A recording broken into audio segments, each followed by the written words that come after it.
అత్త, కోడలు ఈ రిలేషన్స్ చాలా పవర్‌ఫుల్ అంటారు అందరూ. నేను గూడా అదే అంటాను. కానీ అంత కాదేమో అని నా ఒపీనియన్. అది మీతో షేర్ చేస్తున్నా. ఏం లేదండి. అత్తని ఎప్పుడు కోడలు అమ్మలాగా చూడలేదు. అండ్ అత్త ఎప్పుడు కోడల్ని కూతురులాగా చూడలేదు అంటారు. కరెక్టే.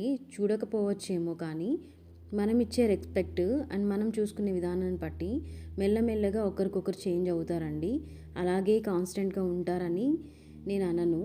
ఎందుకంటే మనము వాళ్ళకిచ్చే వాల్యూ అండ్ వాళ్ళు చూసుకునే విధానం బట్టి వాళ్ళు కూడా చాలా చేంజ్ అవుతారు అని నా ఒపీనియన్. మీరేమంటారు? మీ ఒపీనియన్ కమెంట్ చేయండి.